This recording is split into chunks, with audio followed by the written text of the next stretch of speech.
J'avais 15 ans. Et à 15 ans, en voulant faire comme les copains, en voulant faire comme les autres, pour pas être à part des autres, les garçons que je fréquentais, et bien vers 15 ans, je suis tombé dans la drogue. Vers 19-20 ans, j'ai fondé un foyer. Et chez nous, on était des tsardaveurs. Ma mère, elle a eu le Torah, mon père, c'était un homme du monde. Et puis quand j'avais mon foyer, il fallait que je survienne aux besoins de mon foyer. J'étais devenu un homme. Et ben j'ai fait ce qu'on savait faire chez nous, et que j'ai le Torah. Chez nous, tous les hommes de chez nous, c'était les hommes de bar. Pour nous, un homme qui n'allait pas au bar, c'était pas normal. Et quand j'étais devenu un homme, j'avais le droit d'aller au bar, mon père ne peut rien dire. Et puis j'ai été au bar aussi tout jeune. Et j'ai fait ça toute ma vie. Je me suis drogué, j'ai bu, j'ai Torah. J'ai joué à tous les jeux. J'étais un joueur de billard, un joueur de cartes, enfin j'ai joué à tous les jeux. J'ai fait ça toute ma vie jusqu'à 36 ans. Et à 36 ans, j'étais avec mon neveu, mon beau-frère, on allait jouer au boule. Et j'étais resté dans l'auto pendant qu'ils vont prendre de la boisson. J'étais tout seul dans l'auto et le Seigneur, il s'est révélé dans ma vie. J'ai dit, c'est pas possible. J'ai dit, alors tout ce que les chrétiens disent, c'est la vérité. J'ai dit, le Seigneur, il existe en vrai. Parce que moi, je vous le dis en vérité, Jésus, Dieu, c'était des noms. Mais quand j'ai réalisé que le Seigneur était vivant et que c'était la vérité, ce que j'ai fait, j'ai suivi le Seigneur. Je me suis baptisé. J'ai essayé de suivre à ma façon, parce que moi, je ne connaissais pas ce chrétien. Je ne connaissais absolument rien des choses de Dieu. Mais je savais compris que le Seigneur était vivant, mais c'est tout ce que j'avais compris. Et puis tout doucement, j'ai laissé tomber les choses de Dieu. En 2004, j'ai perdu mon père. J'ai bu un petit café avec lui. 10 minutes après, on m'a appelé, il était parti. Et quand mon père est parti, je vous le dis en vérité, j'ai eu le cœur brisé. En 2005, j'étais condamné à 3 ans de prison, j'avais rien fait du tout. Je me suis retrouvé à Floride. J'ai fait 18 mois de prison. Quand je suis sorti de prison, j'avais plus de foyer. Je me suis retrouvé tout seul avec mes enfants. Et puis je me suis occupé de mes petits. Et pour m'occuper de mes enfants, il a fallu que je fasse la vaisselle, il a fallu que je fasse le manger, la vaisselle, il a fallu que je lave par terre, il a fallu que je fasse les lits, les draps, le linge. Et je vous le dis en vérité, chez nous, on n'était pas des hommes à laver par terre. Mais pour mes enfants, je l'ai fait. Je m'en foutais du regard des autres. Je voulais que mes enfants, ils dorment dans des draps propres. Je voulais que mes enfants, ils ont du linge propre sur eux. Et puis moi, ma affaire qui est d'homme, je l'avais mis de côté. Et puis je faisais les choses que les femmes chez nous faisaient.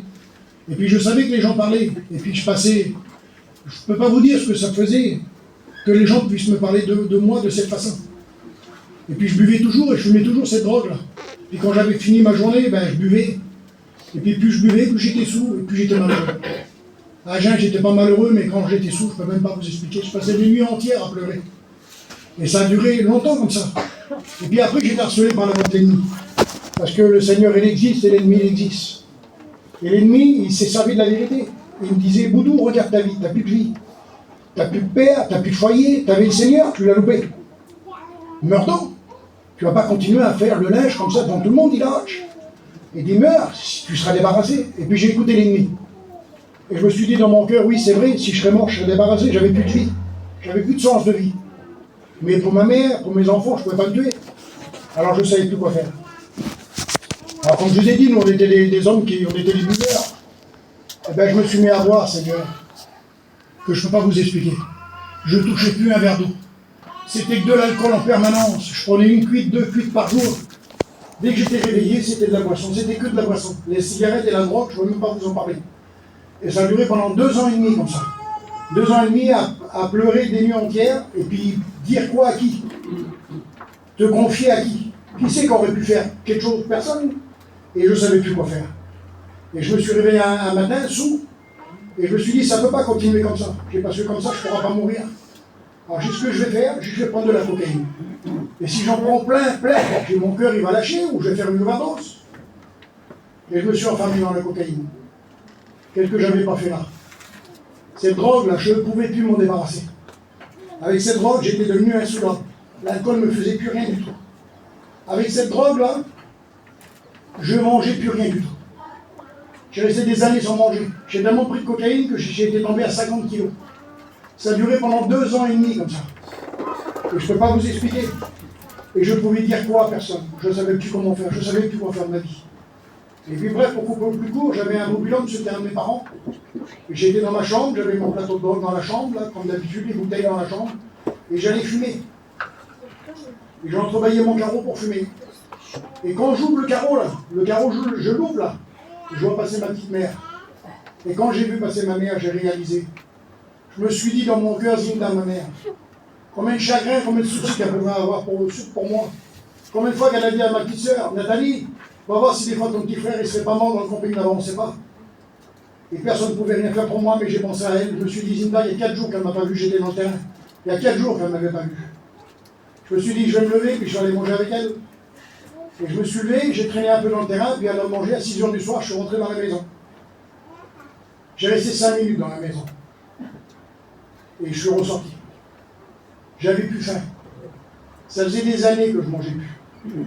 Et puis je suis ressorti de la maison. Et je me dirigeais vers mon mobil-homme, et puis dans mon cœur, je me disais, je vais me remettre encore dans la chambre, avec les chagrins, avec la misère, avec la drogue, avec... J'ai dit, tout ça, ça ne peut pas s'arrêter, alors je ne peux pas mourir. Et j'avais un petit essuie-tout, parce que je chantais pas. Je l'ai jeté dans la poubelle.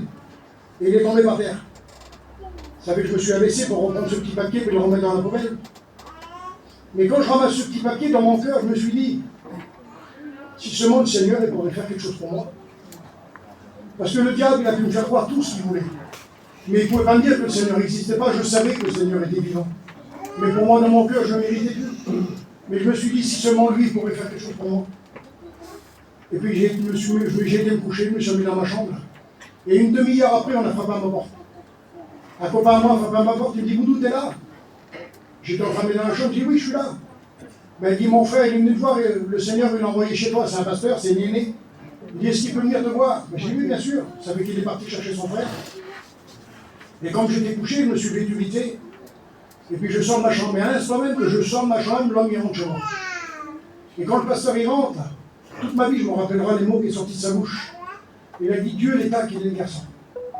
Alors j'étais dans un état que je ne peux pas vous expliquer. Je faisais 50 kilos, puis j'avais des années de misère sur le dos. Et puis il m'a dit, mais Boudou, il ne faut pas perdre espoir comme ça. Il dit, t'es un chrétien. Il dit, un chrétien, il a toujours une étincelle dans le fond de son cœur. Et il m'a parlé du Seigneur. Et il me parlait du Seigneur et je pleurais comme ça. Alors j'essayais de cacher mes larmes, de dissimuler mes larmes. Parce qu'un homme, ça ne pleure pas, vous savez bien. Et puis après, il me dit, Boudou, je peux prier pour toi? J'ai dit, oui, vas-y. Et il a prié pour moi. Et il priait pour moi, puis d'un seul coup, il s'arrête de prier, puis il me dit, Boudou, demande pardon à Dieu. Demande pardon à Dieu. Et je vous dis de la part du Seigneur, hein, d'une toute petite voix, mais de tout mon cœur, j'ai demandé pardon au Seigneur. Et ça n'a pas duré 4 jours, 3 heures. Dès que le mot pardon est sorti de ma bouche, j'ai été délivré. L'homme il est parti, j'étais chez moi, je me sentais bien. Et alors, au respect que ça ressemblait, moi prendre de la drogue c'était facile parce que j'en vendais, j'avais plein des paquets de drogue chez moi. Pour en prendre autant que j'en voulais. Et puis le diable il dit, tu veux suivre le Seigneur toi? Mais il dit, vends tout ça, récupère tes sous, t'as plus de sous. Vends toute la drogue, là, comment tu vas faire, t'as plus de sous? Et ça a duré jusqu'à 2h du matin. Je vous dis pas le combat. Et à 2h du matin, ce que j'ai fait, j'ai pris les 2 sacs de drogue que j'avais chez moi, là, j'ai couru dans la rue, et je les ai jetés dans l'égout. Et j'ai été me coucher. J'ai dormi comme j'avais jamais dormi de ma vie. Je me suis drogué, j'avais 15 ans, j'ai bu toute ma vie. Sans drogue, sans boisson, je ne pouvais pas dormir. Je me suis réveillé, Seigneur, il devait être 3-4 heures de l'après-midi. Quand je me suis réveillé, j'ai vu ce ciel tout bleu, là. Je voyais ces arbres tout bleus, j'écoutais les petits moineaux. J'ai dit, Seigneur, c'est pas beau. J'avais jamais vu le monde comme ça. Et le diable, il m'a parlé encore. Il m'a dit, rappelle-toi ce que tu as fait hier. Tu as acheté toute ta drogue dans l'égout. Tu n'as plus de sous. Mais c'est dans les sacs en plastique, ça flotte sur l'eau. Va la prendre, vends-les. J'ai dit, non, je suis un chrétien. Je savais que j'avais rencontré le Seigneur. Je savais que mon pardon était monté au ciel. Je savais pas ce qui allait se passer dans ma vie. Et je savais que j'avais rencontré Dieu. Vous voyez, bon, la parole de Dieu, vous voyez là, il m'a fallu 1 mois pour l'acheter. J'ai acheté 60 €. Moi, je mangeais, Seigneur, par jour dans la drogue et la boisson. Il ne faut pas vous dire ce que je mangeais comme sous. Mais là, j'avais changé ma vie. Puis un jour, un frère, il m'appelle, il savait que j'avais pas de sous. Il me dit, Boudou, j'ai un petit travail à faire, tu viens avec moi? Et j'ai été avec lui, c'est mes premiers sous que j'ai touché chrétien. Il m'a fallu 1 mois. 1 mois de persévérance. 1 mois à m'accrocher à ce que j'avais reçu. Et quand j'ai eu les sous, là, j'ai couru à Paris, j'ai été m'acheter la parole de Dieu. Je suis revenu chez moi, je me suis mis dans ma chambre, j'ai dit, Seigneur, ça y est, j'ai ta parole. J'ai pas de moi, dis-moi quelque chose. J'ai ouvert la Bible, j'ai fermé mes yeux, j'ai pris un texte comme ça au hasard. Le texte, c'est 1 Chronique 28, verset 10. Le texte, il dit, considère maintenant que l'Éternel t'a choisi afin que tu bâtisses une maison qui serve de sanctuaire. Fortifie-toi et agis. Seigneur, j'ai fermé la Bible, j'ai pris le téléphone, j'ai appelé l'homme qui s'occupait de moi, j'ai dit, Néné, il faut faire des réunions chez nous. Il dit on commence les réunions chez toi lundi et on a fait des réunions chez nous. Les réunions chez nous, ils ont duré 4 ans. En 4 ans, il y a 57 personnes de chez nous qui sont venues au Seigneur. Il y a eu 4 appels au ministère. 2 mois après que j'ai acheté la parole de Dieu, moi j'allais tous les jours témoigner, les frères m'appelaient, viens témoigner. Et j'allais témoigner partout, je me lève le matin, et le Seigneur me dit, tu vas avoir une compagne. Ça dure toute la journée. Le soir, je vais à la réunion, je reviens, je me couche, je me réveille le lendemain, et le Seigneur me dit, tu vas avoir une compagne. Et là, je râlais, je dis, Seigneur, je deviens fou. Je dis, moi, je connais personne. J'ai à 6 ans, je suis tout seul. Je dis, moi, je vais pas aux réunions, je rate pas, je fais rien. Je dis, je deviens fou. Et puis je vais à la réunion, et puis je me relève le lendemain, le Seigneur il me dit, tu vas avoir une compagne. Et c'est lundi, le jour des réunions. Et le soir, il arrive, moi je préparais les chaises avec ma petite mère, Linda, qui est partie près du Seigneur maintenant. Et puis les gens, ils commencent à arriver, puis il y a une fille, elle rentre, je l'avais jamais vue de ma vie. Alors elle rentre, elle me regarde, je la regarde, c'est que chez nous. J'avais une petite là, sur moi, je ne peux pas vous expliquer. Seigneur, 2 mois après, il était marié. J'ai été tout partout. J'ai été où c'était possible, où mes moyens financiers me permettaient de mettre de l'essence dans l'auto. Et j'allais partout témoigner ce que le Seigneur a fait dans ma vie. Et puis un jour, je suis passé par la petite église de Drancy, comme n'importe quelle petite église, où il y avait le père Dominique qui était là-bas. Et c'est Johnny Charpentier, Victor, et le Seigneur m'a établi dans cette église. Ça fait 15 ans que je suis dans mon église. Ça fait 12 ou 13 ans que je suis trésorier de ma salle. Le Seigneur m'a appelé au ministère, on sort des études, on vient de terminer nos études, moi et ma compagne. Et je ne vous dis pas en vérité les choses que le Seigneur a fait dans ma vie.